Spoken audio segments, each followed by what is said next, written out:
Edible photo print নিয়ে অনেকেই অনেক বেশি দোটানায় পড়ে যান। কিভাবে এই ছবিগুলো প্রিন্ট করবেন, কিভাবে সেট আপ করবেন এবং কতক্ষণ এটা ভালো থাকবে। তো আজকে আমি এডিবল ফটো প্রিন্টের সমস্ত ডিটেলস শেয়ার করব, আর সাথে আমার একটা চকলেট ওভারলোড কেক অ্যান্ড এটা বাটারস্কচ ফ্লেভার, দুইটা ফ্লেভারের মিক্সিংয়ের একটা কেকের সম্পূর্ণ ডিটেলস শেয়ার করব। তো হ্যালো এভরিওয়ান, আসসালামু আলাইকুম, welcome back to my channel cake creation. তো আজকে আমি এডিবল ফটো প্রিন্টের সম্পূর্ণ ডিটেলস শেয়ার করব, কিন্তু তার আগে এখনও যারা আমার এই চ্যানেলটিকে সাবস্ক্রাইব করেননি অবশ্যই আমার চ্যানেলটিকে সাবস্ক্রাইব করে দিবেন এবং পাশে থাকা বেল আইকনটি প্রেস করে দিবেন যেন আমার সমস্ত ভিডিওর নোটিফিকেশান আপনারা সবার আগে পেয়ে যান। তো প্রথমে দেখুন, আমি এখানে একটা কেকের স্লাইস নিয়েছি, আর সেইখানে কিন্তু আমি প্রথমে চকলেটটাতে চকলেট সিরাপ ইউজ করেছি এবং বাটারস্কচটাতে বাটারস্কচের একটা সিরাপ ইউজ করেছি।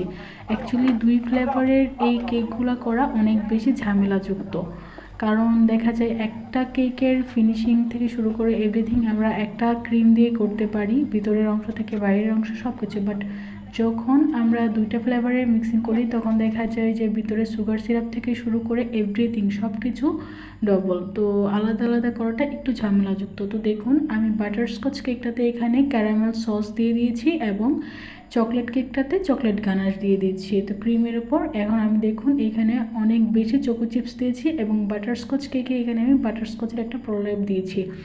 তো বাটারস্কচ কেকের এই যে মাঝখানে এটা যেটা দিচ্ছি সেটা হচ্ছে কাঠবাদাম এবং ক্যারামেলের একটা মিক্সার।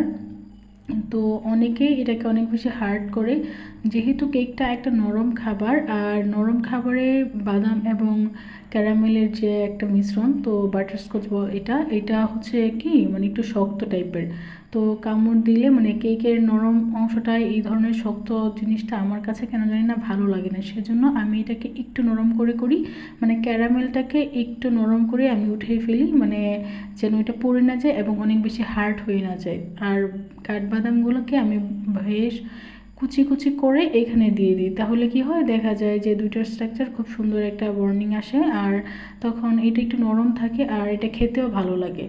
তো আমি সেমভাবে এখানে 3টা লেয়ার কমপ্লিট করে নিয়েছি। তো আমার এই কেকটা 3 পাউন্ডের বেসের ছিল, বাট এখানে আমি অতিরিক্ত চকলেট ইউজ করা হয়েছে, প্লাস বাটারস্কচের জন্য ক্যারামেল সস ইউজ হয়েছে, তো সব কিছু মিলিয়ে এইটার ওয়েটটা অনেক বেশি হয়ে গিয়েছিলো, প্রায় 4 পাউন্ডের কাছাকাছি হয়ে গিয়েছিল। বাট ক্লায়েন্টকে তো আমরা আর কম দিতে পারি না, আর যদি বেশি দিই সেটার জন্য কিন্তু আমরা প্রাইসও নিতে পারি না, কারণ আমাদের প্রাইস যেটা ফিক্সিং থাকে আমরা সেটাই নিই। তো দেখুন, আমার এটা হার্ট শেপের একটা কেক হবে, এটাকে আমি রাউন্ড শেপে বেক করেছিলাম, আর এখন আমি দুই সাইড দিয়ে কেটে এটাকে খুব সুন্দর করে একটা হার্ট শেপের কনভার্ট করে নিব।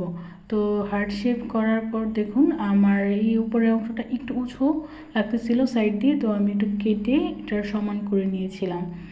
তো 3টা লেয়ার খুব সুন্দর করে বোঝা যাচ্ছে, ক্রিম এবং কেকের লেয়ারটা দেখুন এই সাইড দিয়ে দেখা যাচ্ছে। তো এই যে প্রথমে বললাম যে আমি এখানে একটা এডিবল ফটো বসাবো। তো এডিবল ফটোটা হচ্ছে কি, এডিবল ফটোর জন্য যখন আপনারা কোনো কেকের অর্ডার নেবেন তখন মিনিমাম সেটা 4 থেকে 5 দিন সময় নিয়ে অর্ডার নেবেন। আর আমার এরিয়াতে এডিবল প্রিন্ট হয় না, আমি হচ্ছে আপনার একটা পেজ থেকে করে আনি, ঢাকারই একটা পেজ।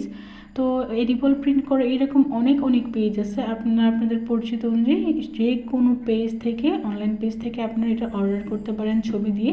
তবে ছবি যত বেশি সুন্দর হবে, রেগুলেশন ভালো হবে, প্রিন্টিংও তত ভালো হবে। বাট আমার ক্লায়েন্ট আমাকে যে ধরনের ছবি দেয় আমার সেগুলোই প্রিন্ট করতে দিতে হয়। তো ছবিটা প্রিন্ট করে আসতে কুরিয়ারে যেহেতু আসে 3 থেকে 4 দিন সময় লাগবে এটা আসার জন্য। আর ছবির প্রাইস হচ্ছে কি, আমার এই ছবিটা ছিল 7 ইঞ্চি সাইজের, তো 7 ইঞ্চি সাইজের এই সুগার প্রিন্টের মূল্য ছিল 300 টাকা, আর এটা আমি কুরিয়ারে এনেছি, তো এটার কুরিয়ার চার্জ ছিল 150 টাকা, তো টোটাল বিল ছিল 450 টাকা। তো আমার যে কেকের প্রাইস সেই প্রাইসের সাথে কিন্তু এই ফটো প্রিন্ট চার্জের সম্পূর্ণ টাকাটাই যোগ হয়েছে। তো আমার এই কেকটার টোটাল অ্যামাউন্ট ছিল ডেলিভারি চার্জ সহকারে 3000 টাকা। এটা আমার 3 পাউন্ডের বেসে করা বাটারস্কচ এবং চকলেট কেক, আর ডেলিভারি চার্জ নিয়ে এটা আমার লোকেশন থেকে একটু দূরেই ডেলিভারি হয়েছে।